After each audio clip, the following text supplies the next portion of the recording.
दोस्तों, क्या हुआ अगर हम वक्त रहते ये पहचान पाएँ कि होने वाली चीज़ एक प्रॉब्लम है, एक समस्या है, एक दिक्कत है, परेशानी है, जिसको अगर हम वक्त रहते पहचान लें तो न केवल हम उससे बच सकते हैं बल्कि उसको उसकी अर्ली स्टेज पे ही ख़त्म कर सकते हैं, रोक सकते हैं, हटा सकते हैं। दोस्तों, आज हम एक नई सीरीज़ शुरू कर रहे हैं जिसमें हम बात करेंगे पेरेंट्स के द्वारा होने वाली उन गलतियों के बारे में जो अक्सर होती हैं, जिनको अगर हम दूर कर दें, समय पर पहचान लें, वक्त पर पहचान लें और उनसे दो दो हाथ कर लें, उनका मुकाबला कर लें तो शायद हम भविष्य की परेशानियों से बच सकते हैं। हम फ्यूचर में आने वाली हर उस प्रॉब्लम से, समस्या से बच सकते हैं जो हमें या हमारे बच्चे को हो सकती है। दोस्तों, इस सफ़र में जो सबसे पहली चीज़ है, जो अक्सर एक माता पिता बनने के बाद, एक पेरेंट बनने के बाद हमारे सामने आती है, वो है हमारा अनअवेयर होना, यानी हमारा जागरूक ना होना या हमारा इस बारे में अनभिज्ञ होना कि क्या क्या हो सकता है या जो क्या क्या होगा। अगर हम ये सारी इन्फॉर्मेशन रखें तो हमारा काम आसान हो जाता है। हम ये जान लें कि बच्चा 1 महीने में क्या करेगा, 2 महीने में क्या करेगा, 6 महीने में क्या करेगा, 9 महीने में क्या करेगा, 1 साल में क्या कर सकता है। 1 साल की उम्र में उसके फिजिकल डेवलपमेंट कैसा होगा, किन स्टेजेस में होगा, मेंटल डेवलपमेंट कैसा होगा, किन स्टेजेस में होगा, सोशल डेवलपमेंट कैसा होगा, किन स्टेजेस में होगा, और स्पीच एंड लैंग्वेज डेवलपमेंट कैसा होगा और किन स्टेजेस में होगा। अगर हम ये जानते हैं तो हमें आसानी होती है बच्चे के डेवलपमेंट पर नज़र रखने में। ये गलती अक्सर माँ बाप करते हैं कि उन्हें कुछ नहीं मालूम होता है कि बच्चे का किस उम्र में क्या होगा, कब होगा, कैसे होगा। ये गलती अक्सर माँ बाप करते हैं। दूसरी गलती जो अक्सर पेरेंट्स करते हैं वो है इग्नोरेंस, अवॉइड करना, इग्नोर करना। बच्चा 3 महीने का हो गया है, गर्दन संभालना नहीं सीख रहा है, तो सोच होती है अरे अभी तो छोटा है, सीख लेगा, बड़ा होकर कर लेगा। ये इग्नोरेंस, ये उपेक्षा कि अरे वो बड़ा होकर कर लेगा, फ्यूचर की बहुत बड़ी प्रॉब्लम होने वाली है। भविष्य की बहुत बड़ी समस्या होने वाली है वो जो हमने 3 महीने की उम्र में अवॉइड कर दी, इग्नोर कर दी। अगर हम 3 महीने की उम्र में ही उसको ये पहचान लेते कि ये गर्दन संभालना नहीं सीख रहा है तो शायद हम फ्यूचर में आने वाली परेशानियों का मुकाबला अभी से शुरू कर देते हैं। और बहुत मुमकिन है कि फ्यूचर में आने वाली बहुत सारी परेशानियां होती ही नहीं, हम सही वक्त पर सही इंटरवेंशन शुरू कर देते और बच्चा सही वक्त पर डेवलपमेंट की स्पीड को पकड़ लेता, जो कि अब पता नहीं कब पकड़ेगा क्योंकि हमने 3 महीने की उम्र में इग्नोर कर दिया, उसको अवॉइड कर दिया। जो काम बच्चा 1 महीने की उम्र में करता है वो 3 महीने की उम्र में कर रहा है या 4 महीने की उम्र में कर रहा है और हम उससे सेटिस्फाई हैं। ये इग्नोरेंस बहुत गलत है और आने वाले वक्त में आपकी परेशानियों की वजह बनने वाली है। तो ऐसा कभी ना करें। जब भी आपको शक हो कि ऐसा क्यों, तो आपको सही जगह पर जाकर, यानी बच्चों के डॉक्टर से मिलके, डेवलपमेंटल पीडियाट्रिशियन से मिलके, चाइल्ड साइकोलॉजिस्ट से मिलके या किसी भी रिहैब प्रोफेशनल से मिलके जो बच्चों में डील करता हो उसके बारे में जान लेना चाहिए। आप अगर एक ओपिनियन से सहमत नहीं हैं तो 2 ओपिनियन लीजिए, 3 ओपिनियन लीजिए, लेकिन उसकी तह तक पहुंचिए। और ये गलती अक्सर माँ बाप करते हैं कि वो घर में ही तय कर लेते हैं कि अरे ये तो ठीक है, बड़ा होके कर लेगा या कर लेगी। तीसरी और बहुत महत्वपूर्ण गलती है मिसकंसेप्शंस यानी गलत अवधारणाएं। गलत अवधारणाएं यानी ऐसी अवधारणाएं जो हमें सही फैसला लेने से रोकती हैं, जो हमें बताती हैं कि समस्या चिंता करने वाली बात नहीं है, प्रॉब्लम छोटी सी है, ठीक हो जाएगी जैसे जैसे उम्र बढ़ेगा। या इसके पिताजी भी तो ऐसे ही बड़े थे, उसके चाचा ने भी तो देर से बोला था। ऐसी जितने विचार हैं, विचारधाराएं हैं, मिसकंसेप्शंस हैं, वो बैरियर हैं बच्चे के डेवलपमेंट में और आपकी भविष्य में होने वाली परेशानियों, फ्यूचर में होने वाली जितनी भी दिक्कतें हैं, परेशानियां हैं, उनका सबब है वो, उनकी वजह है वो। तो ये तीसरी महत्वपूर्ण गलती है जो अक्सर पेरेंट्स करते हैं कि वो सोचते हैं ऐसा वैसा ये वो, जो कि गलत है।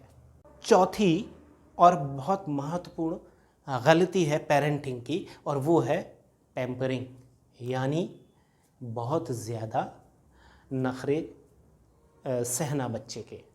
बच्चा अगर मान लीजिए उसको कोई विकासात्मक दोष है तो वो बहुत सी चीज़ें खुद नहीं कर पाता है, और हम लोग उसकी कमी को सही दिशा में बढ़ाने की बजाय उसको पैम्पर करते जाते हैं, उसको सपोर्ट करते जाते हैं, उसके नखरों को, उसकी हैबिट्स को, और सिर्फ ये सोचकर कि अरे वो तो ऐसा है, अरे वो तो ऐसा है, वो नहीं कर पाएगा, वो नहीं जानता, वो नहीं समझता। इस तरह की कॉन्सेप्ट्स हम लेकर बच्चे की पैम्परिंग करते रहते हैं, जो कि बच्चे के डेवलपमेंट का बहुत बड़ा बैरियर है और जो हमारे द्वारा क्रिएट किया गया होता है, और जिसकी वजह हम होते हैं, हम यानी पेरेंट्स होते हैं उसकी वजह। सोचिए, अगर पेरेंट्स ने खुद ये प्रॉब्लम क्रिएट ना की होती, ये बैरियर क्रिएट ना किया होता, तो शायद बच्चा तेज़ी से चल रहा होता, तेज़ी से डेवलप हो रहा होता, तेज़ी से विकास कर रहा होता। तो ये वो वजह है जिसको पेरेंट्स खुद डेवलप करते हैं, खुद बढ़ाते हैं, खुद उसको ग्रो करते हैं, जो कि बच्चे के डेवलपमेंट में बैरियर होती है। पांचवी और आज के एपिसोड की आखिरी गलत चीज़ है पेरेंटिंग की, वो है ओवर केयर या ओवर प्रोटेक्शन। तुम मत करो, तुम मत करो, हम करेंगे। तुम ऐसा मत करो, तुम वैसा मत करो, तुम कोशिश मत करो, तुम ये मत करो, तुम वो मत करो ना। शुरू से डिपेंडेंट बना लेते हैं, ओवर केयर करते हैं, ओवर प्रोटेक्शन देते हैं, ओवर सपोर्ट करते हैं, जिसकी वजह से बच्चा शुरू में कर नहीं सकता, फिर करने नहीं दिया जाता, और अंत में वो करना नहीं चाहता। ये चीज़ें हर एरिया ऑफ डेवलपमेंट में लागू होती हैं, चाहे वो चलना हो, चाहे वो बोलना हो, चाहे वो सीखना हो, पढ़ना लिखना हो, कुछ भी हो। ये स्टेजेस हर क्षेत्र में, हर एरियाज़ में लागू होती हैं। यहाँ पर एक उदाहरण से समझिए कि बच्चा अभी चलता नहीं है, हम उसको खड़े भी नहीं होने दे रहे, क्योंकि वो खड़ा होता है तो गिर जाता है। अरे रे तुम खड़े मत हो, बैठे रहो। इस तरह से हमने उसको ओवर प्रोटेक्ट किया, उसको गोद में लेके घूमते रहे। तो बच्चा जब थोड़ी बहुत कोशिश कर रहा था खड़े होने की, हमने उसे रोक दिया। अब बच्चा हमारी गोद का या सहारों का आदी हो गया है, अब वो बगैर सहारे के कुछ नहीं करना चाहता है। अब उसको अगर हम कहते भी हैं कि खड़े हो, तो वो नहीं होता, मना कर देता है। अब वो डिपेंडेंट हो गया है कि लो, आपने मुझे खड़े होने से रोका था, अब आप मुझे गोद में लेके चलो। अब उसकी उम्र बढ़ती जा रही है, वज़न बढ़ता जा रहा है, माँ बाप की उम्र बढ़ती जा रही है, ताकत कम होती जा रही है, समस्याएं बढ़ती जा रही हैं।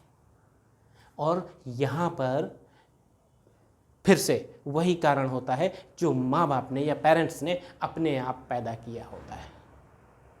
मैं ये नहीं कहता कि बच्चे को गिरने देना चाहिए, लेकिन हमें उसे खड़े होने में मदद करनी चाहिए, उसे रोकना हरगिज़ नहीं चाहिए। जो रिस्क फैक्टर्स हैं, गिरने से चोट लग सकती है, तो हमें ऐसी व्यवस्थाएं करनी चाहिए, ऐसे अरेंजमेंट्स करने चाहिए कि अगर वो गिरे भी तो चोट ना लगे। वो प्रोटेक्शन के लिए चीज़ें यूज़ कर सकता है, कैप यूज़ कर सकता है, हेलमेट यूज़ कर सकता है। आसपास ऐसा सॉफ्ट एनवायरनमेंट किया जा सकता है जिससे अगर वो गिरे भी तो उसे चोट ना लगे। आसपास उसके वातावरण में अगर कोई ऐसी चीज़ है जिस पे से टकराने से चोट लग सकती है तो हमें उस एनवायरनमेंट से उस चीज़ को हटा देना चाहिए। हमें उसको मदद करनी चाहिए कि वो गिरे ही ना। पर मदद से मतलब यहाँ पर ये है कि उसको काम करने में मदद करनी है, हमें काम करके नहीं देना है। हमें उसको खड़े होने में मदद करनी है, खड़ा करना नहीं है। हम उसको सपोर्ट प्रोवाइड करेंगे तो बच्चा सीखेगा।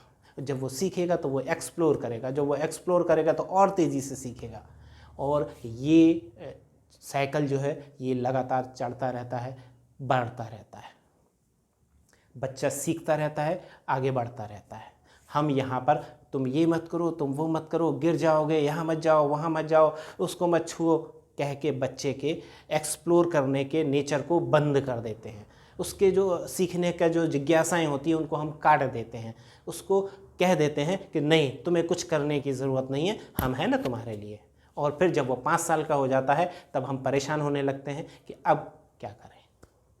तो ये वो समस्या होती है जिसे पेरेंट्स ने खुद क्रिएट किया होता है, खुद डेवलप किया होता है और बाद में जीवन भर उससे परेशान होते हैं, ज़िंदगी भर उस परेशानी को ढोते हैं, ढोने के लिए मजबूर होते हैं। दोस्तों, आज हमने बात की पेरेंटिंग के उन 5 बेसिक फॉल्ट्स के बारे में जो अक्सर पेरेंट्स करते हैं। अगली सीरीज़ में हम इसके आगे के 5 और बिहेवियर्स की बात करेंगे जिससे बच्चों का डेवलपमेंट डिस्टर्ब होता है या प्रभावित होता है, अफेक्ट करता है नॉर्मल डेवलपमेंट को। वो उसकी स्पीड को स्लो करता है, बैरियर क्रिएट करता है और सीखने से रोकता है, आगे बढ़ने से रोकता है। तो ऐसी अगली 5 और पेरेंटिंग के फॉल्ट के बारे में हम अगले एपिसोड में डिस्कस करेंगे। हमसे जुड़े रहने के लिए हमारे चैनल को सब्सक्राइब करें, लाइक करें और ये इन्फॉर्मेशन हर उस परिवार तक पहुंचाने में हमारी मदद करें जिनको इसकी ज़रूरत हो सकती है। उम्मीद है ये अंक आपको पसंद आएगा। दोस्तों, लगभग 80% हमारे दर्शक हमारा चैनल सब्सक्राइब नहीं कर रहे हैं। आपसे अनुरोध है कि आप हमारे चैनल को सब्सक्राइब करें, लाइक करें और शेयर करें। मिलते हैं अगले अंक में, तब तक के लिए दीजिए इजाज़त। नमस्कार, जय हिंद।